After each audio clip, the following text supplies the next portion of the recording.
Q&A session. Hopefully you thought about a question you would like to ask any of the speakers. Just before you ask the question, if you could just direct who you would like to answer the question, that'd be helpful. Otherwise our speakers will know who's going to answer the question. If you need a microphone, I'm very happy to come around and give you a microphone.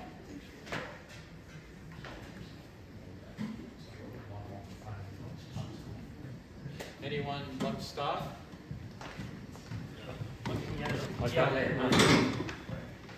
Michael, 3 out of 4 VCs we've got books on. What about the 4th one? Feedback code. Yeah. I do know his family. I interviewed his widow. It's the only interview she's ever done. She did with me on camera for the Victoria Cross book. I know his daughters. I thought there was. John Salmon did an article for one of the infantry magazines, I think. Yeah. But that's about all. Yeah. Gallagher made it'd be a hell of a story to write. I will probably never do military history again, unfortunately. I've just, as I said, I just had a novel come out on Tuesday, third book in the trilogy of children's books. I've spent working on the VC book and Dasher years with family members crying, hardened war veterans crying and laughing. Enjoyed every minute of it. Wouldn't give it back for the world. But it's I find it very difficult. I get very emotional, and I don't think I can put myself through it again. That said, this bloke can do it. Quick passing going on here. To be honest, actually, I know like who would be excellent at doing it. Dr. Peter Williams, who wrote some books about Gallipoli and New Guinea, World War II. He'd be probably better than me. I did 10 shares, but yeah, you're right. They take years, and you can spend 3 or 4 days chasing something that becomes a paragraph, or you decide, or you discover it was not true. I'd just like to draw your attention to the fact that we're missing one. No, you're right. Yeah. I did think that there was one, not a big properly done novel, but I did think somebody had done something. I've not seen it. No, you're right. I know Simo's out. Yeah, okay. All right. Another question?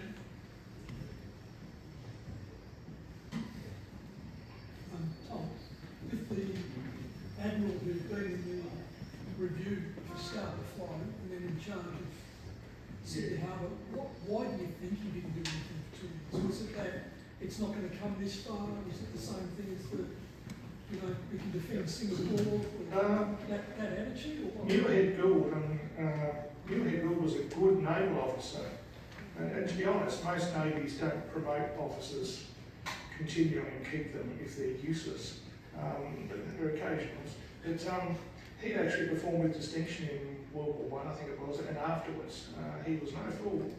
I don't know. I did ferret around to do a bit of a bio of him, but sources are pretty rare. I got his service record, and he was decorated, and there are no sort of, you're incompetent. Naval officers used to get rated on a series where you got scores out of 9, and there were about 7 different categories, and you got a thing called a flimsy as you left the ship, and I got hold of those. He got consistent 7s. John Collins, who commanded Sydney in World War II, he got 9s. He's the only bloke I ever saw who got 9s, and several of them in his reports. Muirhead Gould, well, I can only surmise that he had his heart problems. He was disappointed at not going to sea. He probably regarded his shore jobs as beneath him. I would have thought after Scapa Flow that if you do get posted to somewhere like Australia in charge of the defence of a harbour, you'd do something. is really dereliction of duty, and he should have been court-martialed for it. Because it's not that hard. The boot net in Darwin was complete by the beginning of the war, and it ran like clockwork for the entire war, and it kept ships and submarines out of Darwin Harbour, which is huge. It's 3 times the size of Sydney's. So the boom net should have been fixed. You can have what they call shore guns mounted on the heads to fire at submarines on the surface, periscopes and so on. The indicator loop, which I didn't mention before, which detected submarines, wasn't working. I don't know, afterwards, there was, and I did find a few mentions of should there be an inquiry, and there were letters flying backwards and forwards, and the New South Wales government was involved. And in the end, it was sort of, oh, it won't do any good. It won't bring them back. We just need to learn from it. But he basically continued on for 2 years. I didn't mention Bode of the Chicago was then involved with Chicago at the Battle of Savo Island in August 1942. That was a complete shambles. We lost HMAS Canberra out of that. The American Board of Inquiry that was set up, the only officer who it named as derelict in his duty was Bode. And when that report came out in 1943, a couple of days before it was publicised, he shot himself and committed suicide. So Bode, he was incompetent too. You tend to find, I was talking to somebody earlier on, you tend to find in warfare, and those of you who've been to war probably agree with me, that incompetence reigns, chaos reigns in the first 6 months. Nobody knows what they're doing, everybody stuffs things up, but you learn really fast, especially when people shoot at you, that doesn't work, we're not going to do it anymore. Australia was no different to any other country. Sydney had no blackout. That was useless. It makes a really good, easy target for a submarine if the ships are lit up with light behind them. So, Neil Hickle was left in his position. He died of a heart attack at the end of the war, and that was it. That's as much as I could find. Thanks, Tom. Fabian. Yep. A question for General Brewer. You mentioned sort of divisional attacks at the end of the First World War of, say, 1,000 troops. That's all what was left. It's kind of astonishing, because 1,000 guys on that landscape would have been lost anyway. How on earth were both sides worn down to such an extent that it became almost game over at that point? I think it was largely a result of the deliberate use of the Australian Corps as shock troops, and they were having such successes really from Hamel and then Amiens onwards that High Command was determined to keep them in the front line, and while they continued to succeed, they didn't worry too much about the casualties. Monash did a fantastic job in minimising them at Hamel and the initial attack at Amiens. Then the follow-up attacks at Amiens as they moved forward to Raincourt were done with much less planning and much more spontaneously, so the casualties there were higher. And as I said, by the time they get to Mont St Quentin, you've got a brigade of about, well, I think the 2 brigades attacked a total of about 1,500 people, and at that stage the official strength of a battalion was around about 1,085. So a brigade of 4 battalions should have been 4,000 plus infantry alone before you add on all the supporting troops, and they're attacking with little more than 1,000. Yes, I suspect exactly the same would happen on the German side, but you also had by this stage people who were, to pick up Tom's side, these people have been under fire on the Western Front for 3 years now, and they really knew what to do and what worked, and they were so good at it that even with small numbers, or relatively small numbers, they were able to carry out that mission and incur more casualties in doing so.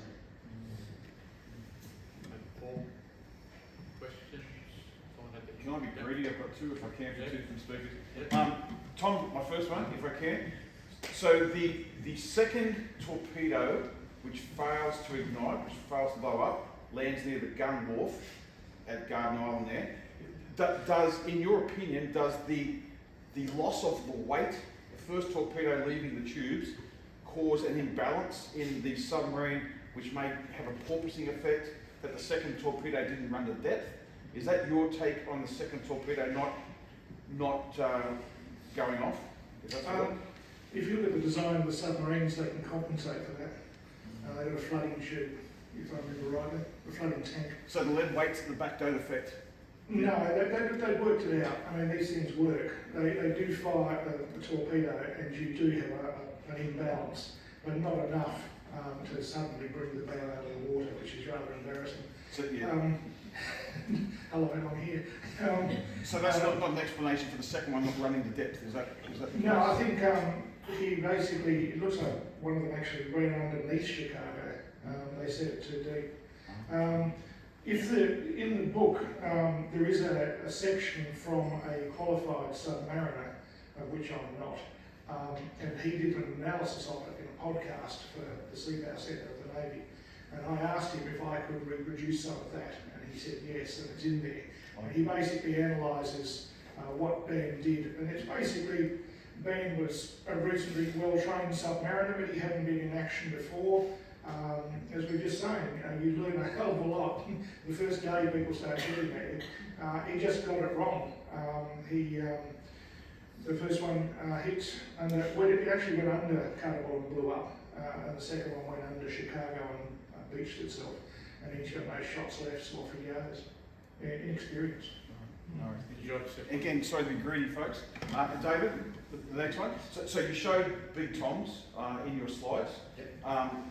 And we all know Bede was writing a memoir of 3rd Battalion. Nothing's been published about 3rd Battalion on Kokoda. Do you know what's happened to those notes? Did you get access to them, or is there? No. There's no 3rd Battalion history. No, there's the Kennedy book. It's on the 3rd Battalion. And then you've got the Battalion diaries, but no, I didn't get access to that, unfortunately. I was in contact with Kennedy's granddaughter, actually daughter, archaeology. She said, "Oh, you just did a book about my grandfather." Oh, sorry. But she provided me with the records, but the book had already been published, so I won't make a statement, but yeah, the beat, no. All right, I'll ambush Nigel later. Ron, do you have one? No, just going back to the settings and the torpedo settings, I always understood that Warrant Officer Sato, when he flew over, misidentified Chicago as a battleship when it was a cruiser, and they set the depth settings on the torpedoes incorrectly for a battleship, and it went under. For those who are not sort of familiar with it, these things are armoured. So a cruiser carries armour in World War II. Not much, and only in certain places. But a battle cruiser and then a battleship carry more armour. So you just can't fire the torpedo anywhere. You want to hit it in the right place. So you've got to know what you're doing. Yeah. So Ben, I think if Ben had shots 3 and 4, a couple of weeks later, he probably would have done better. No, not a very good result. And there's an interesting side story to the Taylor Bay submarine. It looks like they got cornered in Taylor Bay at the early hours of the morning. There are various Royal Australian Navy craft chasing around the harbour, reloading with depth charges and so on.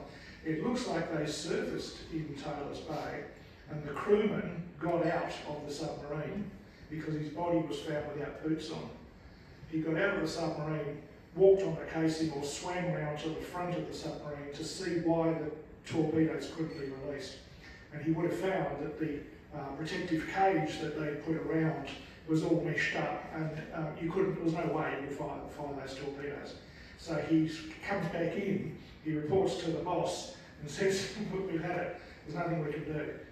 And they decide that they're going to scuttle the submarine because they can't set off the demolition charges. They can't do anything with those and shoot themselves. And so that's where it ends up. Yes. David, this, you mentioned this, to shore up that battalion, they gathered up 100 people. Yep. Were they already militia or were they just civilians? Some of them were, but some of them weren't.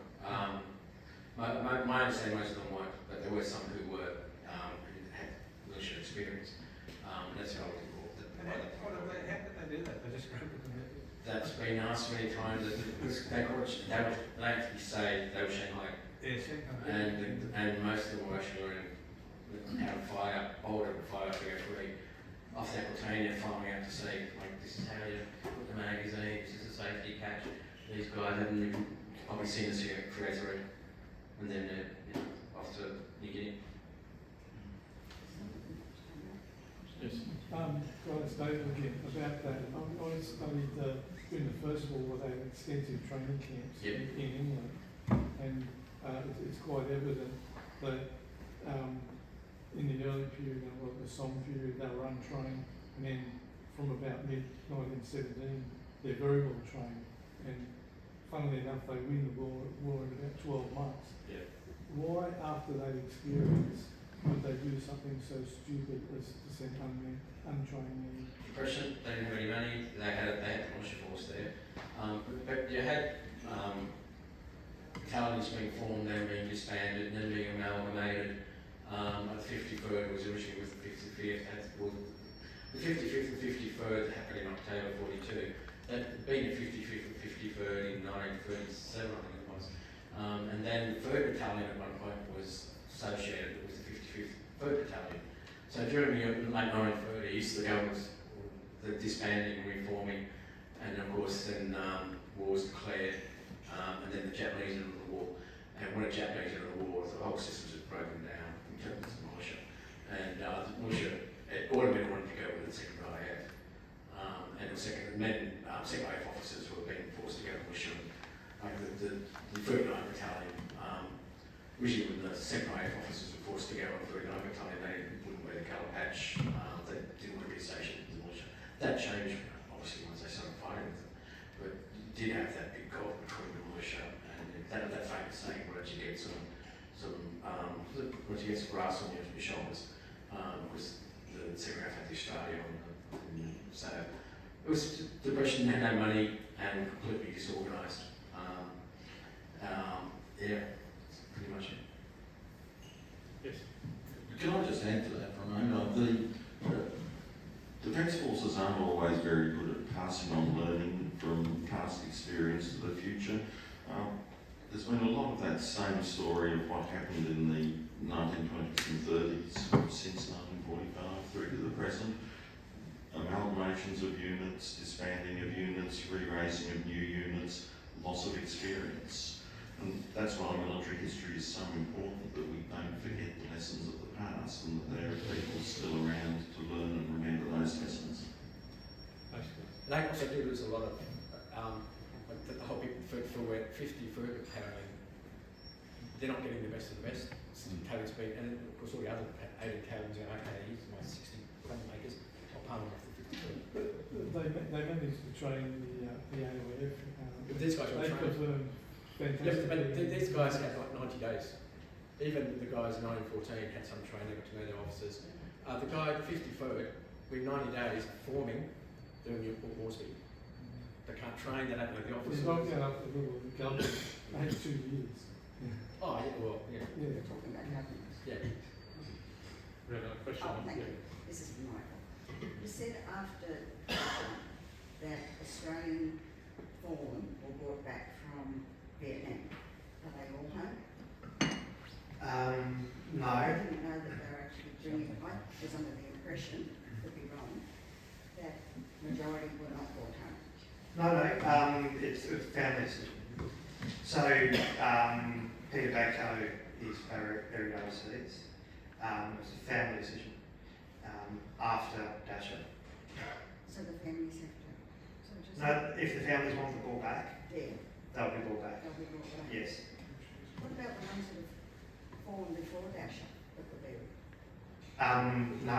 Commonwealth War Graves. Yes, yeah, in Malaysia, the Vietnam Because guys. your government doesn't want to spend any money. Just to amplify on that, I don't know if you remember, but it was about 7 years ago, there was a big row about bringing home Vietnam and Vietnam people, especially Malaya and so on, to Australia. And there were 35 bodies identified. They were tearing back. Yeah, and other places as well. It was asked of each family, do you want your bloke brought back to Australia? And almost all of them said yes. Before that, there was a bit of a row about it because, for example, there's bodies buried in Malaya on the west coast who are from the Malayan emergency, I think. And the Malayan government said, you're not going to do it. They're inside a military base. And they didn't want people coming into the military base and so on. It went on for a while, and in the end it happened, and it was covered quite extensively in the news. You might have seen the movie footage of the coffins being unloaded. I think out of the 35, there were 32. There was one in the Northern Territory. He was the only Northern Territory bloke to die in the Vietnam War, and his body has now been buried in the Adelaide River War Cemetery, south of Darwin. And he's the only bloke who's not from World War II in that cemetery. So it went on. I mean, it's a change in policy too. It costs a lot of money. It's a change in attitudes. And so here we are. There were some of those that were brought back from Malaysia were actually family. There was some children and a wife of one that died from illness who were buried there, and they brought back their bodies too, along with the title. Because I was there when they brought them back through Parramatta. We formed their guard of honour for them. Okay, one thing I forgot to mention, all the hoo-ha about bringing Dasha home, when the funeral company decided to do it, I didn't tell you how much it cost. $300. That's it. It would have been more expensive to bring him home had he lived. That's the reality. About bringing bodies home, I'm currently working on a project to do an archaeological survey of original battlefields. And I had discussions with the Commonwealth, with the Australian Army body recovery team. We're talking about, I want to go to Obago because there's a map on the 216 war diary which shows that there's about 20 men that were killed there. And then if you go on the war diary, there's a map and it shows you where the men were killed. And half of those men I searched, they've been taken back to Port Moresby, they've been disappeared after. There's still half of them out there. I was strictly told, don't want you, because we had part of our remit to government was we want to find these guys and we want to find other burials. We were told, take that out, we don't want you actively looking for guys. If you find people, we will go out of our way to help and bring them, to Port Moresby. But we don't want you as part of your project to say you're actually looking for these lost men, because we just don't have the money. The Americans, completely opposite. I don't know how many of you have heard of Margaret de Mestre. She was the first nursing sister, first nurse to die, I think in combat in World War II. Not sure, but I'd have to check. But anyway, she was on a ship called the Menanda when the Japanese arrived on the 19th of February 1942, and they actually hit the hospital ship, probably by accident, because it was an easy enough target, but they killed 14 people, and some of the bodies ended up in the water. There were 236 people who died in that attack, and for days afterwards, people were recovering bodies in the water, in the mangroves, from wrecked houses and things like that. It looks like Margaret de Mestre's body was one of 7 buried on the water's edge, and the grave was marked, and then Darwin's got very high tides. The grave marker disappeared. The family is still pretty upset about that, and they're still arguing with the army that Margaret de Mestre's body should be found. I've had some involvement with it, and good luck, it's a really difficult ask. And to be honest, without getting into the macabre details, there probably isn't anything left. That's 80 years on, and her body hasn't been found.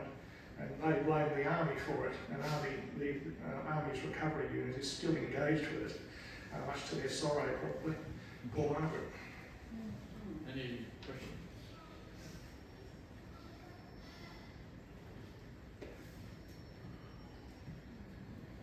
Can I ask Mike a question? I was fascinated by his reference to characters in his children's book going back and meeting Joe Maxwell. Did they meet him in a bar room or on a battlefield? And I just wondered whether you might like to comment on what seemed to me, given what I said this morning about Maxwell, the extraordinary similarities between Maxwell and Wheatley. Yeah, a very, very obvious connection between those two blokes, that's for sure. Big fan of Joe Maxwell.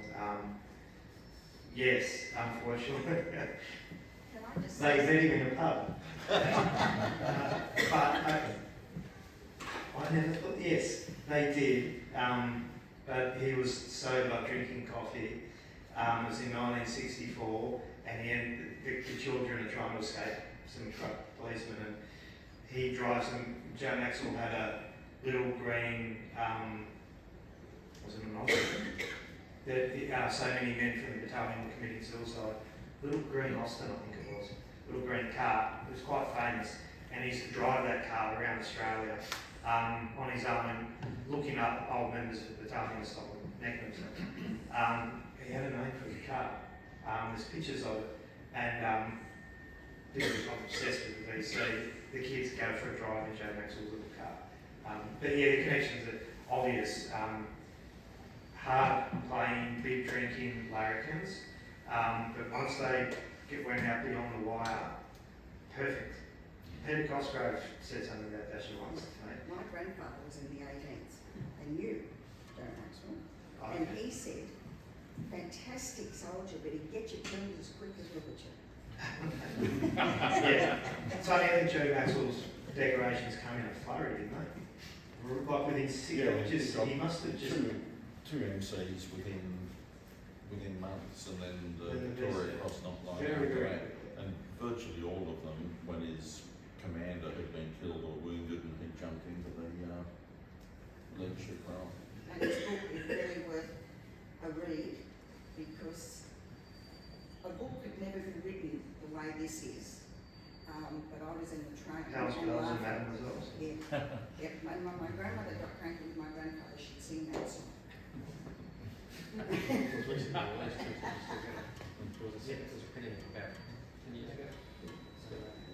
Any other questions? All right, well, I might just end the Q&A session here, and could we put our hands together for our 4 speakers?